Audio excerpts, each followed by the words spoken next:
Et donc, Dr Reiss va vous présenter maintenant quelques astuces, trucs et astuces. Alors, sur des cataractes congénitales, sur des implants toriques également, sur des implants en piggyback. Et donc, je lui cède la parole à toi. Merci Alain. Chers confrères, bon, personnellement, les cataractes congénitales, je pense que on est tous confrontés à ce problème régulièrement. Et le plus difficile, je crois, le plus stressant lors du cataracte congénital, non pas dans le cristallin, mais surtout la phase du rhexis postérieur. Alors personnellement, j'ai une technique personnelle que j'ai envie de partager avec vous. Alors là, j'ai dû mettre des séquences très courtes par manque de temps. Là, ça va commencer directement par mettre le visqueux. Donc là, j'ai enlevé le cristallin, je n'ai pas encore mis le visqueux dans le sac. Et bien, vous allez voir que... Alors, je commence par mettre du visqueux sur l'iris, au niveau de l'angle, et non pas dans le sac. Donc, je ne mets pas le visqueux dans le sac, mais sur l'iris, pour créer une sorte de... L'iris va descendre, et le sac va sortir comme un entonnoir, en fait. Hein. Donc, l'iris va être aplati sur 360 degrés, et le sac capsulaire postérieur va sortir comme un entonnoir. Et on le voit très bien au microscope. Donc il faut bien aplatir l'iris.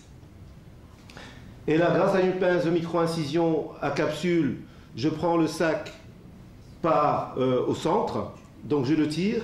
Et avec des micro-ciseaux à capsule antérieure, je fais donc je coupe, voilà. Et là, premier geste, on vérifie, vous voyez bien que c'est un rhexis bien rond. Et là, j'ai eu de la chance parce que ça a été réalisé en un seul coup et aucun stress. Évidemment, une fois qu'on a fait le rhexis, on peut y associer une vitrectomie antérieure ou pas. Là, c'est le même patient avec l'autre œil. Vous voyez bien la capsule postérieure, là, il n'y a pas de visqueux, la capsule postérieure. Mais là, j'étais peut-être un peu plus stressé, un peu moins de chance. Donc, vous voyez bien que c'est pratiquement un rhexis. Là, vous voyez, le trou est minuscule. Alors, ça ne réussit pas à tous les coups. Alors je reprends, c'est pratiquement un rhexis postérieur sur mesure, et je lève, et vous allez voir que,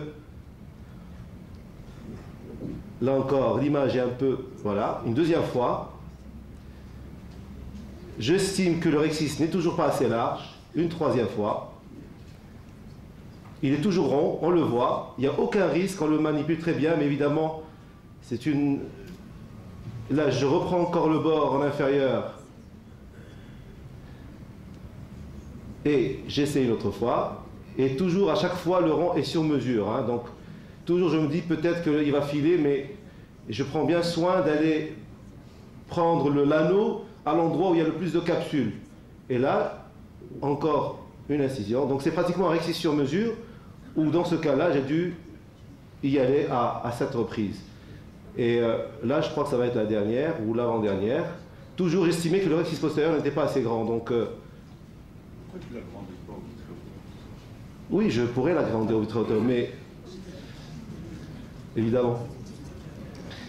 Voilà, donc là, voilà, je vais prendre une dernière fois.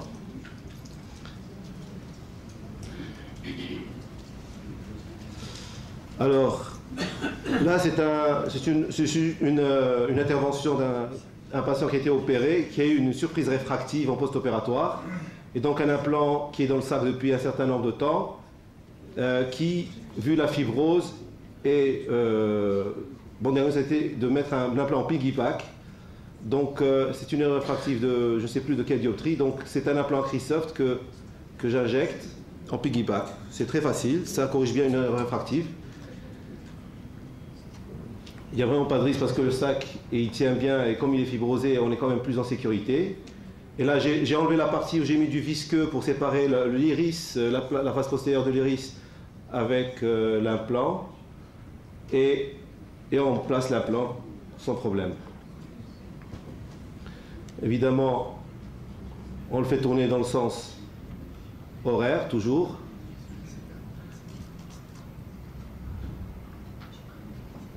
Voilà. Et là, bien sûr, une bonne vitrectomie, parce que le visqueux derrière l'iris peut causer une hypertonie. Et la vitrectomie est complétée par une irido. Et bien sûr, vérifier tout ça en fin d'intervention.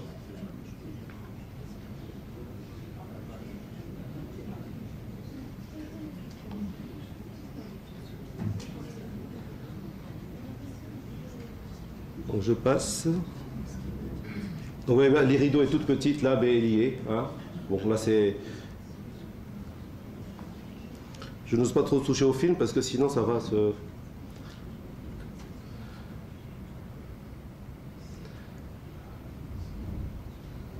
Alors là, c'est pour ma vision d'implant torique. Donc je reçois l'idée de Salam Ajoub, comme quoi il faut marquer l'implant torique est une merveille. Les patients ont vu comme ils n'ont jamais vu. C'est vraiment très bien et c'est pas difficile à poser, à condition de le poser dans le bon axe. Donc personnellement, je ne marque pas, mais j'essaie de. Donc là, je vois bien sûr le 0 degré, enfin le 90 et le 180. L'injection de l'implant Christophe torique se fait de façon aisée. Personnellement, je l'injecte doucement dans le sac et j'essaie de le placer tout de suite, contrairement à ça là, donc tout de suite j'essaie de le placer dans l'axe de la mesure souhaitée.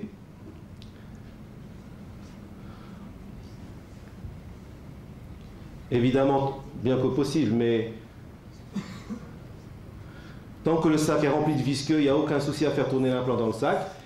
On se réfère toujours aux petites marques d'implant qui sont là, les 3 petites marques, 3 petits points qui nous orientent sur l'axe. Donc je tourne toujours.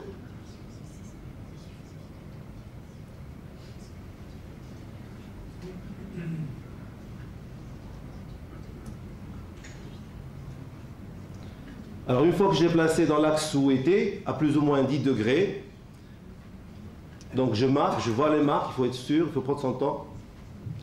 Et là, il y a une autre partie, c'est pour le visqueux, il faut... Donc on marque dans l'axe. Et le visqueux, personnellement c'est un visqueux qui s'enlève assez facilement, je reste au centre.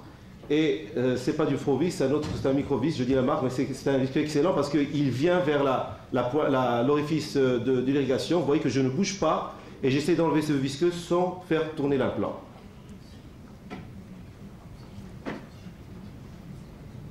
Le visqueux arrive, voilà.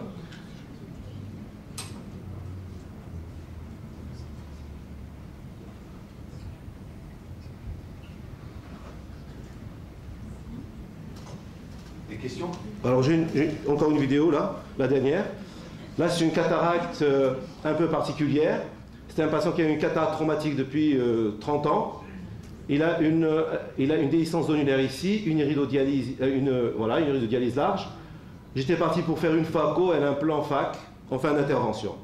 Alors, en faisant la phaco, donc un rexi, je l'ai réalisé en ovalaire, à la partie là. J'ai fait une bonne hydrodissection pour décoller le cristallin, en faisant attention que le cristallin ne coule pas au fond, c'était le grand risque. Mais je me suis dit, vu la synéchie irido-capsulaire, ça pouvait compenser l'attraction zonulaire qui n'était pas là. Et là, j'ai bien sûr soulevé le cristallin en dehors du sac et essayé de faire un carrousel pour essayer de l'avoir dans la pointe phaco. Évidemment, par manque de temps, là, j'ai coupé quelques images, mais le principe c'est de le carrousel et l'extraire et le faire tourner dans la pointe phaco. C'est un cristallin quand même relativement dur. C'est un monsieur qui a hésité à se faire opérer à cause du risque, effectivement, de... Voilà, donc, une fois que les fragments enlevés, je réalise une irrigation, une aspiration des masses à l'aiguille. Et là, l'autre astuce, grâce à une canule de Simcoe, on peut irriguer les masses et les aspirer carrément, une par une, à l'endroit qu'on veut. Volontairement, j'ai laissé les masses de cette région-là pour que ça fibrose rapidement et que ça ne donne pas une diplopie en post-opératoire. Donc j'étais vraiment soulagé en ayant un sac intact. Et là, j'implante un Acrisoft, évidemment dans le sens de la désinsertion zonulaire.